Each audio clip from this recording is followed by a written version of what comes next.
Hi viewers, welcome to Bhaskar's area. AP mega DSC కి సంబంధించినటువంటి ముఖ్యమైన సమాచారంలోకి వెళ్తే ఏపీ మెగా డిఎస్సి 2025కు సంబంధించిన సెలక్షన్ లిస్ట్ అనేవి నిన్న విడుదల చేయడంతో మరి ఎవరెవరికి ఉద్యోగాలు వచ్చాయి అనే విషయం అయితే మనకు క్లియర్ అవ్వడం జరిగింది. మరి ఎవరైతే ఈ ఎంపిక జాబితాలో ఉన్నటువంటి అభ్యర్థులున్నారో వారికి ఈ నెల 19వ తేదీన విజయవాడలో సీఎం నారా చంద్రబాబు నాయుడు గారి చేతుల మీదుగా నియామక పత్రాలను ప్రభుత్వం అందించబోతోంది. మరి నియామక పత్రాలు అందుకున్న తర్వాత దసరా సెలవుల్లో వీరికి శిక్షణా కార్యక్రమం ఉండబోతోంది. ఇక దసరా సెలవులు పూర్తయిన తర్వాత వీరంతా కూడా వారికి కేటాయించినటువంటి పాఠశాలల్లో ఉపాధ్యాయులుగా కొనసాగబోతున్నారు. మొత్తానికి మెగా డిఎస్సిని కేవలం 150 రోజుల్లోనే ప్రభుత్వం పూర్తి చేయడం జరిగింది. మరి ఎవరైతే ఈ డిఎస్సిలో ఎంపిక కాలేదో అటువంటి వారంతా కూడా నిరాశ చెందాల్సిన అవసరం లేదని, ఇప్పటి నుంచి ప్రతి సంవత్సరం డిఎస్సి నోటిఫికేషన్ విడుదల చేస్తామంటూ మరి ఆంధ్రప్రదేశ్ విద్యాశాఖ మంత్రి లోకేష్ గారు తెలియజేయడం జరిగింది. దాంతో పాటు ఈ నవంబర్లో ఏపీ టెట్ నోటిఫికేషన్ విడుదల చేయబోతున్నాం అంటూ మరి ఆంధ్రప్రదేశ్ ప్రిన్సిపల్ సెక్రటరీ కోడా శశిధర్ గారు నిన్న జరిగినటువంటి మీడియా సమావేశంలో తెలియజేశారు. కాబట్టి నవంబర్లో టెట్ నోటిఫికేషన్ రాబోతోంది. మరి డిసెంబర్లో డిఎస్సి నోటిఫికేషన్ ఇవ్వడానికి కూడా అధికారులు ఏర్పాటు చేస్తూ ఉన్నారు. మరి డిసెంబర్లో డిఎస్సి నోటిఫికేషన్ వస్తే రాబోయే 2026 జూన్ కల్లా మరి ఈ డిఎస్సి నియామక ప్రక్రియనంతా కూడా పూర్తి చేసి మరి సమ్మర్ హాలిడేస్ తర్వాత కొత్త ఉపాధ్యాయులు పాఠశాలల్లో ఉండే విధంగా ప్రభుత్వం అయితే ప్లాన్ చేస్తోంది. మరి ఆంధ్రప్రదేశ్ విద్యాశాఖ మంత్రి లోకేష్ గారి ఆలోచన ప్రకారం ప్రతి సంవత్సరం మరి డిఎస్సి నోటిఫికేషన్ విడుదల చేయాలని, ఆ డిఎస్సిలో ఎంపికయ్యే అభ్యర్థులంతా కూడా మరి విద్యా సంవత్సరం ప్రారంభంలోపు పాఠశాలల్లో జాయిన్ అయ్యే విధంగా ప్రణాళిక ఉండాలి అంటూ అధికారులకు సూచించిన విషయం మనం గమనించవచ్చు. మరి మెగా డిఎస్సికి సంబంధించినటువంటి ముఖ్యమైన సమాచారాన్ని మనం ఒకసారి పరిశీలిద్దాం. డిసెంబర్లో మళ్ళీ నోటిఫికేషన్. జిల్లాలోని అన్ని మేనేజ్మెంట్ స్కూళ్లలో భర్తీ చేసిన పోస్టులలో స్కూల్ అసిస్టెంట్ విభాగంలో English 83, Hindi 18, Telugu 31, Urdu 5, biology 62, maths 64, physical director 105, physical science 75, social 101 పోస్టులు ఉన్నాయి. అలాగే ఎస్జిటి తెలుగు 109, ఉర్దూ పోస్టులు 4 కలిపి మొత్తం 657 భర్తీ అయ్యాయి. అలాగే SA English 2, Telugu 1, Urdu 2, physical directors 2, physical science 1, social 2, biological science 1, Hindi 1, SGT Telugu 1, Urdu 3 పోస్టులు కలిపి మొత్తం 16 పోస్టులు క్యారీ ఫార్వర్డ్ ఖాళీలుగా మిగిలాయి. వీటితో పాటు కొత్తగా ఏర్పడే ఖాళీలను కలిపి ఈ ఏడాది డిసెంబర్లో విడుదల చేసే డిఎస్సి నోటిఫికేషన్ ద్వారా భర్తీ చేయనున్నట్లు అధికారులు తెలిపారు అంటూ మనం ఇక్కడ చూస్తూ ఉన్నాం. కాబట్టి మరి టెంపరరీగా అధికారుల నుంచి అందుతున్నటువంటి సమాచారం ఏంటి అంటే ఇక్కడ డిసెంబర్లో మరో డిఎస్సి నోటిఫికేషన్ విడుదల చేయడానికి అధికారులు ఏర్పాటు చేస్తున్నట్టు మనం ఇక్కడ సమాచారాన్ని గమనించవచ్చు. ఇక ఇప్పుడు విడుదలైనటువంటి మెగా డిఎస్సిలో మరి మహిళలు మెగా ప్రతిభ చూపారు అంటూ కూడా సమాచారాన్ని మనం ఇక్కడ చూస్తూ ఉన్నాం. దాంతో పాటు ప్రస్తుతం మనం చెప్పిన ఇక నుంచి ఏటా డిఎస్సి అంటూ మరి విద్యాశాఖ మంత్రి లోకేష్ తెలియజేసిన సమాచారాన్ని కూడా చూస్తూ ఉన్నాం. అవకాశం కోల్పోయిన వారు నిరుత్సాహపడవద్దు, మళ్ళీ సిద్ధం కండి. లోకేష్ ఏటా డిఎస్సి నిర్వహిస్తామని మంత్రి లోకేష్ ప్రకటించారు. డిఎస్సిలో పోస్టు పొందలేకపోయిన వారు నిరుత్సాహపడొద్దని, ఇచ్చిన హామీ ప్రకారం ఏటా డిఎస్సి నిర్వహిస్తామని పట్టుదలతో సిద్ధం కండి. అవకాశం తప్పకుండా వస్తుంది. తుది జాబితాలోని అభ్యర్థులకు శుభాకాంక్షలు. వీరంతా చిన్నారుల మేధస్సును తీర్చిదిద్దుతూ విద్యా వ్యవస్థను బలోపేతం చేస్తూ ఏపీ మోడల్ ఆఫ్ ఎడ్యుకేషన్ ను ప్రతి తరగతి గదికి చేర్చే దిశగా ముందుకు సాగుతున్నారు. నూతనంగా ఎంపికైన వారిని ఆత్మీయంగా ఆహ్వానించి మార్గనిర్దేశం చేయాలని ఉపాధ్యాయ వర్గానికి పిలుపునిస్తున్నాను. డిఎస్సిని 150 రోజుల్లోనే విద్యాశాఖ విజయవంతంగా పూర్తి చేసింది అని లోకేష్ ఎక్స్ లో పేర్కొన్నారు. ఇక డిఎస్సిలో మహిళల మెగా ప్రతిభ 15,941 ఉపాధ్యాయ పోస్టుల్లో 49.9% మంది ఎంపిక. అత్యంత వేగంగా పూర్తయిన నియామకాలు ఇవే. జాబితాను ఎక్స్ లో విడుదల చేసిన మంత్రి లోకేష్ ఎంపికైన వారికి ఈ నెల 19వ తేదీన నియామక పత్రాలు అందజేయనున్న సీఎం. రిజర్వేషన్ అభ్యర్థులు లేక మిగిలిపోయిన 406 ఖాళీలు. రాష్ట్ర ప్రభుత్వం చేపట్టిన మెగా డిఎస్సిలో మహిళలు ప్రతిభ చాటారు. గతంలో ఎన్నడూ లేనంతగా ఈసారి అత్యధికంగా 49.9% పోస్టులను కైవసం చేసుకున్నారు. అన్ని రకాల పోస్టులకు 15,941 మంది ఎంపికగా వారిలో 7,955 మంది మహిళలే అభ్యర్థులు. తుది జాబితాను విద్యాశాఖ మంత్రి లోకేష్ ఎక్స్ లో విడుదల చేశారు. వివరాలను ఆ శాఖ కార్యదర్శి కోనా శశిధర్, డైరెక్టర్ విజయరామ్ రాజు రాష్ట్ర సచివాలయంలో సోమవారం విలేకరులకు వెల్లడించారు. విద్యాశాఖ 16,347 పోస్టుల భర్తీకి ప్రకటన విడుదల చేయగా రిజర్వేషన్ అభ్యర్థులు లేనందున 406 పోస్టులు భర్తీ కాలేదు. ఈ డిఎస్సి రాష్ట్ర చరిత్రలోనే అతిపెద్ద అత్యంత పారదర్శక ప్రక్రియగా నిలిచిపోనున్నదని, న్యాయస్థానంలో 100కు పైగా కేసులు పడినా ఏ ఆటంకం లేకుండా నియామకాలను పూర్తి చేసినట్లు ప్రభుత్వం పేర్కొంది. కేవలం 150 రోజుల్లోనే మెగా డిఎస్సిని ప్రభుత్వం 150 రోజుల్లోనే పూర్తి చేసింది. ప్రాథమిక కీపై 40,000 అభ్యంతరాలు వచ్చాయి. అన్నిటినీ పరిశీలించి తుదికి విడుదల చేసింది. రాత పరీక్షకు 80%, టెట్ కు 20% వెయిటేజీతో ఫలితాలను వెలువరించింది. 69 కేటగిరీల్లో డిఎస్సి నిర్వహించింది.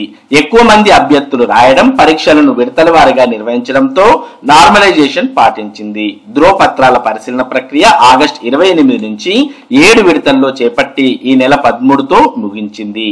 కూటమి అధికారంలోకి వచ్చాక మెగా డిఎస్సి దస్త్రంపై సీఎం చంద్రబాబు తొలి సంతకం చేశారు. ఏప్రిల్ 20న ప్రకటన విడుదలైంది. 3,36,300 మంది నుంచి 5,77,675 దరఖాస్తులు వచ్చాయి. ఈ డిఎస్సిలో ఎన్నో ప్రత్యేకతలు ఉన్నాయి. ఈ మెగా డిఎస్సికి పలు ప్రత్యేకతలు ఉన్నాయి. ఎస్సీ వర్గీకరణ తర్వాత నిర్వహించిన మొదటి డిఎస్సి ఇదే. క్రీడా కోటా 3% రిజర్వేషన్ అమలు చేస్తూ పోస్టును భర్తీ చేసిన ప్రక్రియ ఇదే. క్రీడా కోటాలో ఎలాంటి పోటీ పరీక్ష లేకుండా 372 మందిని ఉద్యోగాలు వచ్చాయి. మహిళలు, దివ్యాంగులు, మాజీ సైనికోద్యోగులు క్రీడా కోటా సహా అన్ని కేటగిరీల్లో వర్టికల్, హారిజంటల్ రిజర్వేషన్లు అమలు చేసిన మొదటి నియామకాలు ఇవే. ఇక 22 నుంచి కౌన్సిలింగ్. అభ్యర్థుల పోస్టింగ్లను 22 నుంచి కౌన్సిలింగ్ నిర్వహించనున్నారు. దసరా సెలవుల్లో 22 నుంచి 29 వరకు శిక్షణ ఇచ్చి కౌన్సిలింగ్ నిర్వహిస్తారు. సెలవుల అనంతరం కొత్త ఉపాధ్యాయులు బడుల్లో చేరాలి. అభ్యర్థుల సౌకర్యార్థం హెల్ప్ డెస్క్ ఏర్పాటు చేశారు. సందేహాలుంటే 8125046997, 9398810958, 7995649286, 7995789286 ఫోన్ నంబర్లలో సంప్రదించొచ్చని అధికారులు సూచించారు. ఎంపికైన అభ్యర్థులకు ఈ నెల 19వ తేదీన అమరావతిలో సీఎం చంద్రబాబు నియామక పత్రాలను అందిస్తారు. కాబట్టి అభ్యర్థులు మనం ఒక సమాచారం చూస్తూ ఉన్నాం. అభ్యర్థుల పోస్టింగ్ కు ఈ నెల 22 నుంచి కౌన్సిలింగ్ నిర్వహించనున్నారు. అలాగే దసరా సెలవుల్లో 22 నుంచి 29 వరకు శిక్షణ కూడా ఉంటుంది అని, అంటే ఆ శిక్షణతో పాటు కౌన్సిలింగ్ కూడా 22 నుంచి 29 మధ్యలో నిర్వహించాలి అంటూ ఇక్కడ పేర్కొన్న విషయాన్ని మనం చూస్తూ ఉన్నాం. ఇక నవంబర్ లో మళ్ళీ టెట్, వచ్చే నవంబర్ లో ఉపాధ్యాయ అర్హత పరీక్ష అనగా ఏపీ టెట్ నిర్వహించనున్నట్లు కోనా శశిధర్ ప్రకటించారు. ఇప్పుడు మిగిలిన 406 పోస్టులను వచ్చే డిఎస్సికి తీసుకెళ్తామని, ప్రత్యేక అవసరాలు కలిగిన పిల్లలకు బోధించేందుకు ప్రత్యేక డిఎస్సి కోసం కసరత్తు చేస్తున్నట్లు చెప్పారు. ఉమ్మడి జిల్లాల వారీగా పోస్టుల భర్తీ ఇలా అంటూ మనం టోటల్ గా టేబుల్ ని చూస్తూ ఉన్నాం. ఇక్కడ జిల్లా, ఖాళీల ప్రకటన, భర్తీ, మిగులు అంటూ పూర్తి సమాచారాన్ని చూస్తూ ఉన్నాం. మరి ఈ టేబుల్ ని మొత్తం మనం గమనించినట్లయితే మొత్తం ఎన్ని పోస్టులు, వాటిలో ఎన్ని భర్తీ అయ్యాయి, వాటిలో ఎన్ని మిగిలాయి అనే పూర్తి సమాచారాన్ని మనం ఇక్కడ చూడవచ్చు. అది కూడా జిల్లాల వారీగా, జోన్ల వారీగా, అలాగే రాష్ట్ర స్థాయిలో అంటూ మనం సమాచారాన్ని చూస్తూ ఉన్నాం. ఇక దీంతో పాటు ఈ రోజు మెగా డిఎస్సికి సంబంధించిన చాలా పేపర్స్ లో చాలా సమాచారం రావడం జరిగింది. వాటిని మనం ఒక్కొక్కసారిగా చూద్దాం. ప్రస్తుతం మీరు చూస్తున్నది చిత్తూరు జిల్లాకు సంబంధించి డిఎస్సి సమాచారం. 1408 మంది కొత్త పంతులు. ఇక మరో జిల్లాకు అంటే విశాఖపట్నంకు సంబంధించిన సమాచారాన్ని ప్రస్తుతం మనం చూస్తూ ఉన్నాం. ఇక ఒంగోలు అంటే ప్రకాశం జిల్లాకు సంబంధించిన సమాచారాన్ని మనం ఇక్కడ చూడవచ్చు. ఇక ఈరోజు ఆంధ్రజ్యోతిలో వచ్చినటువంటి సమాచారాన్ని ఇక్కడ చూస్తూ ఉన్నాం. మహిళల సత్తా టీచర్ పోస్టులో సగం వారికే సొంతం అంటూ, అలాగే కొత్త టీచర్ల నియామక పత్రాలు ఇచ్చే కార్యక్రమం కోసం అమరావతిలో ఏర్పాట్లు అంటూ కూడా మనం ఏర్పాట్లకు సంబంధించిన సమాచారాన్ని కూడా ఇక్కడ చూడవచ్చు. నవంబర్లో టెట్, ఏటా డిఎస్సి, లోకేష్ అభినందనలు అంటూ కూడా హెడ్డింగ్స్ చూస్తూ ఉన్నాం. ఇక కర్నూలు, చిత్తూరు మిగుల్లో టాప్ అంటూ కూడా ఇక్కడ చూడవచ్చు. ఇక మరి ముఖ్యంగా సాక్షి దినపత్రికలో డిఎస్సి తుది ఎంపిక జాబితా విడుదల అంటూ మనం సమాచారాన్ని చూస్తూ ఉన్నాం. మరి ఈ సమాచారంతో పాటు ఒక ముఖ్యమైన విషయాన్ని కూడా ఇందులో చూడవచ్చు. ఉన్నతమైన ఉద్యోగం పొందడం అభ్యర్థి హక్కు అంటూ హైకోర్టు ప్రస్తావనను సాక్షి న్యూస్ పేపర్లో ఇవ్వడాన్ని చూస్తూ ఉన్నాం. డిఎస్సి 2025 నిర్వహణలో పలు లోపాలున్నాయని అభ్యర్థులు హైకోర్టును ఆశ్రయించారు.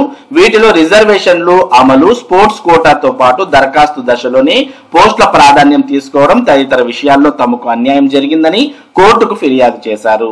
ఈ క్రమంలో శుక్రవారం పోస్టుల ప్రాధాన్యంపై హైకోర్టు కీలకమైన తీర్పును వెలువరించింది.